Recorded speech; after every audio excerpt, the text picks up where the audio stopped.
my lovelies. My name is Leru, the sweet and spicy hummingbird, and I'm a jazz R&B neo soul Afro jazz singer songwriter.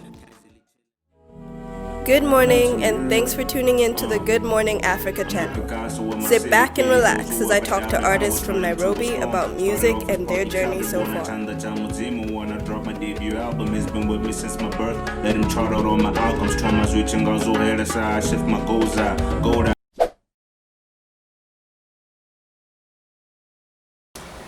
On a scale of 1 to 10, I guess I'd say I'm on like an 8. I mean, I'm very happy. I love you. Good vibes. So yeah, I'm an 8. Of course, the 2 is allowed.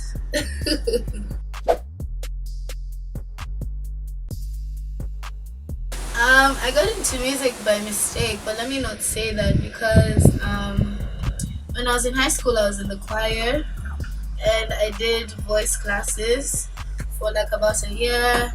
I played the keys for about a year as well, but it was very on and off because I don't know. I didn't know I wanted to do music because everyone always used to make me sing because they found out that I could sing in class 6 when I went to boarding school, and they'd always make me sing covers for other people, but I was like, nah, because I just felt uncomfortable because they weren't my songs, so we didn't have the same range. Maybe that's what low-key made me take voice classes, because I doubted myself for like a second. And then I cleared high school, and then I joined SoundCloud, and my life completely changed after that because I realized music can sound so amazing, more different like the book. Because when I had Special Affair by the internet, I died. I was like, rah, as in, there's like a whole other life of music out there that I had not known, and I'd have never known if I didn't join SoundCloud. So shout out to SoundCloud, my SoundCloud gang. So yeah, and then I found a beat by Blinky Bill. And then by that time I was already writing poetry just because I don't even know, it just started happening randomly. I just wanted to sit down and write about stuff I was feeling. Like I didn't think about it too hard. And then I put one of my poems into his song and I asked him if I could record in it, and he was like, yeah, sure. And I asked him if I could write and record, but I had already written, so it was just basically about like recording to it. And he was like, yeah, you can. I did. I sent it to him, and he was like, yeah, it sounds fire. Would you want to come through and do layers? Now, at the time, I didn't even know what layers were. I was like, nah, it sounds good the way it is. I've already told people on my Facebook that I'm going to drop a song today. So it's like, I have to do it. So then I dropped it and people were vibing with it. I was put in this article for like top 5 Kenyan artists that you should listen to and like the newest music. And I remember Sichangi was on there, so I also got put on to Sichangi. Well, I don't remember the name of this project, but like it had like a grey cover art, and yeah, one of my fave songs is on it. Damn, somebody with me. But like yeah, and I was just like, wow, the music scene, I guess it's dope. And then I guess like the pressure of being an artist started to follow me slowly, because it's like you have to keep making music so you can continue to stay relevant. But it was also something that I really enjoyed doing because of all the people that I ended up meeting in the process. So it's like yeah. So yeah, that's how I started making music. Some of the challenges that I've faced in my journey of being an artist is just knowing, just like educating, oh my gosh, my dear, I'm sorry, but just like educating myself on the things that you need to know as being an artist, because you know so many people can go to the studio and make music, but you need to understand like how you can make money off of your music. Like when you put it on these platforms and you push it like this, how can you be able to get revenue from it? You know, like the platforms pay a certain amount from like the plays, or rather like when people buy your music online, or rather from like streaming and shit like that. And just also like understanding how to push for yourself, like for shows and all that. Just trying to monetize your music, basically, about copywriting, and also just finding the right studios, knowing how your music is supposed to sound, like how is it supposed to be mixed and how is it not supposed to be mixed. Because some of the songs that I listened to that I did like when I started recording music in like 2016, I just realized, okay, they could have sounded better. Like they could have been mixed so much better. It's like anyway, but I guess it's just like a learning process, and I guess also just finding the right studio, the right producers to work with, the right people to work with.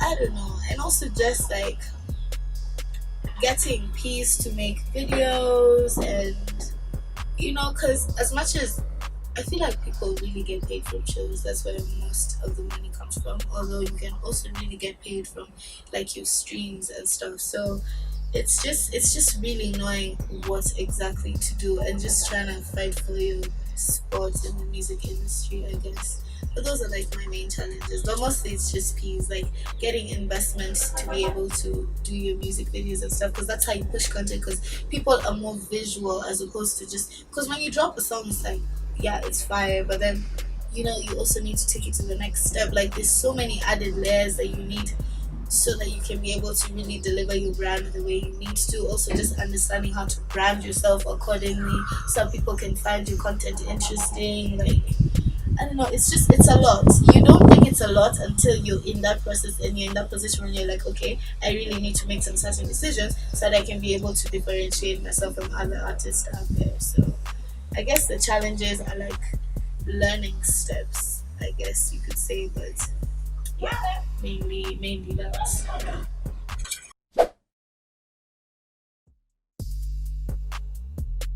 I wish I could change everybody's mindset on how they can be able to work with each other, collaborate with each other, to help everyone around you grow. Because I feel like people are low key selfish with the position that they're in.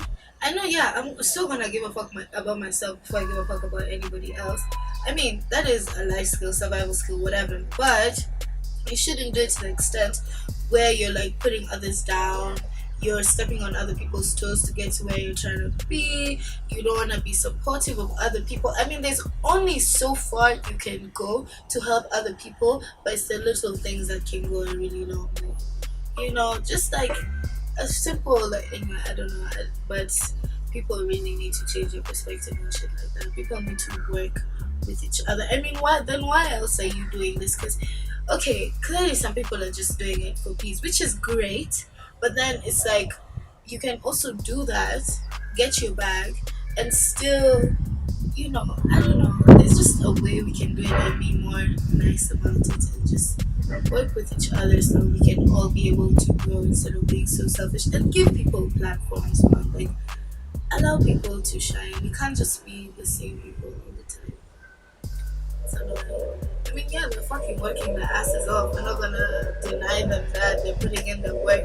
They're where they are because of the work that they've put in.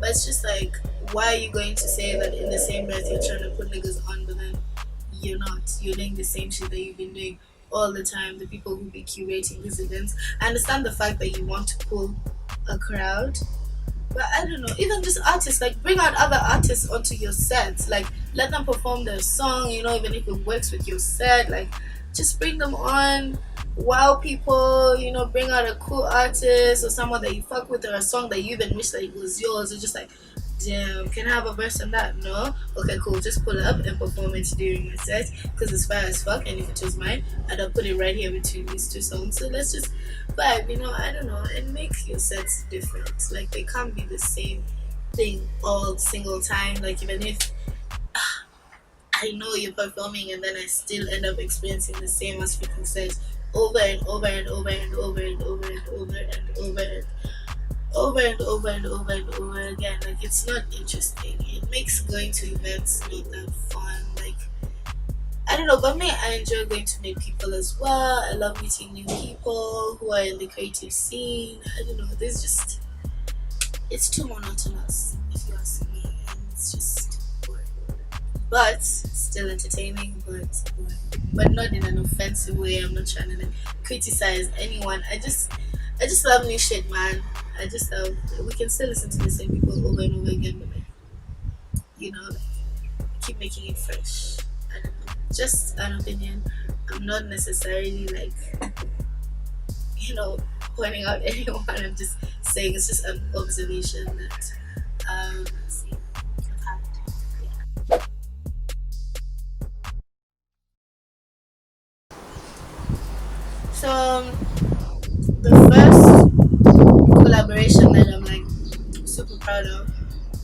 was like the first video I made.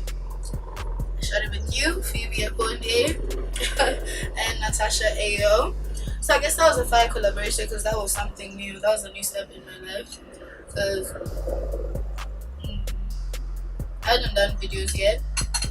And just seeing people's reception to it was dope as fuck.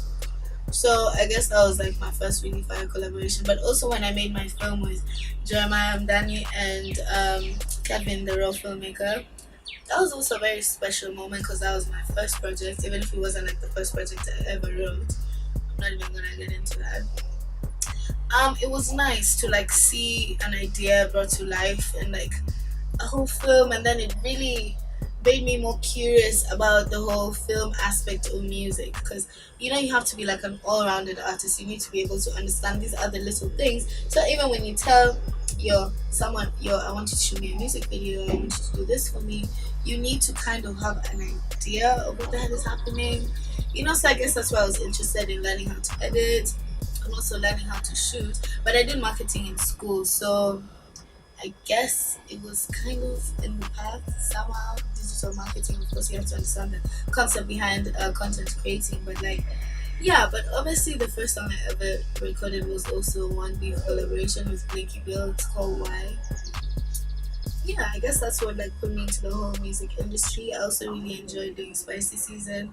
That is my first music collaboration. Although like my first big music collaboration, because I've collaborated with a bunch of artists and the music has not come out.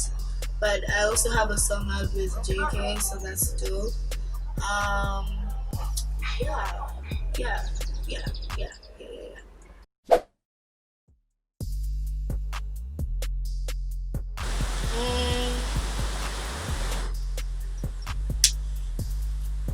Let me start with internationally.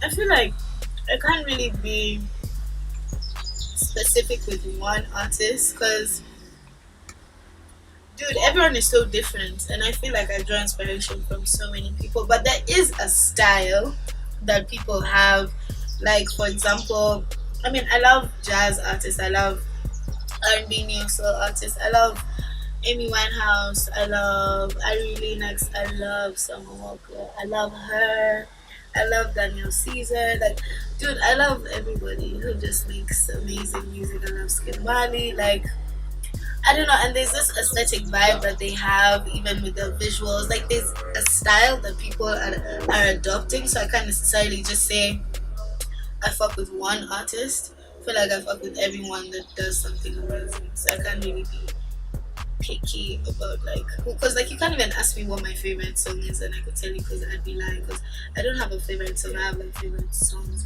I can have a song for the day or a song like for the week, but I can't have like one favorite song. But and locally some people that I definitely want to work with is, am I really supposed to say this? No, I don't want to jinx it, so when it happens just know this is what I was thinking.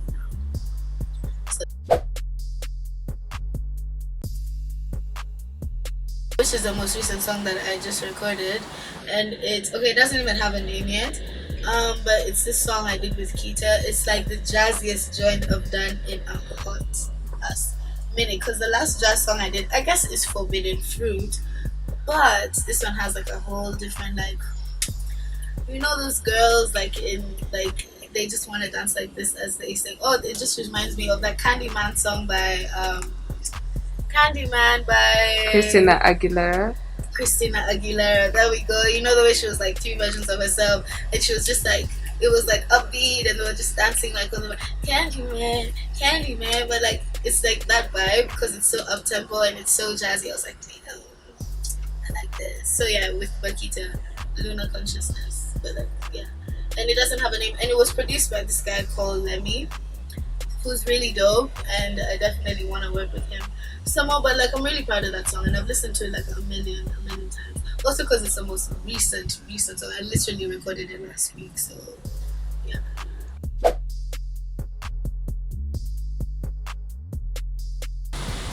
I make music because it's like the best way for me to express myself, because I'm a very conservative person and I don't talk that much. I know it does not seem like that, but I'm comfortable, and not so many people make me people.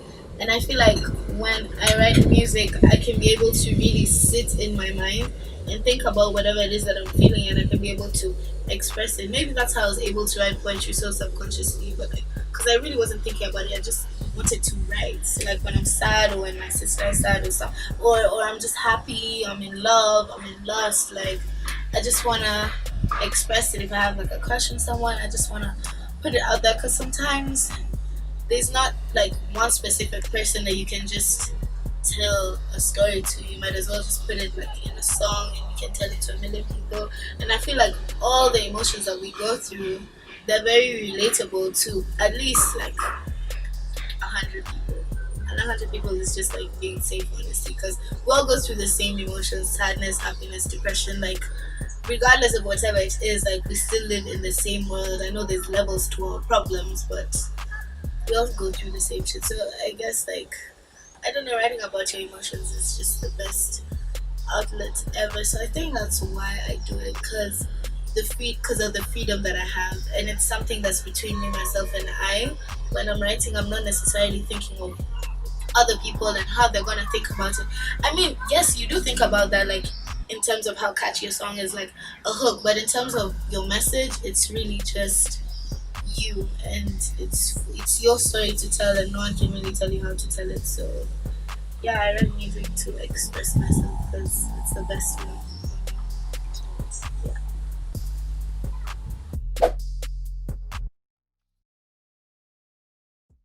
Well, I'm currently about to shoot a video in like a few days, so that's super exciting because it's like the most recent thing that I'm trying to do, or like the first thing that I'm trying to do this year. It's gonna be the first thing that I release.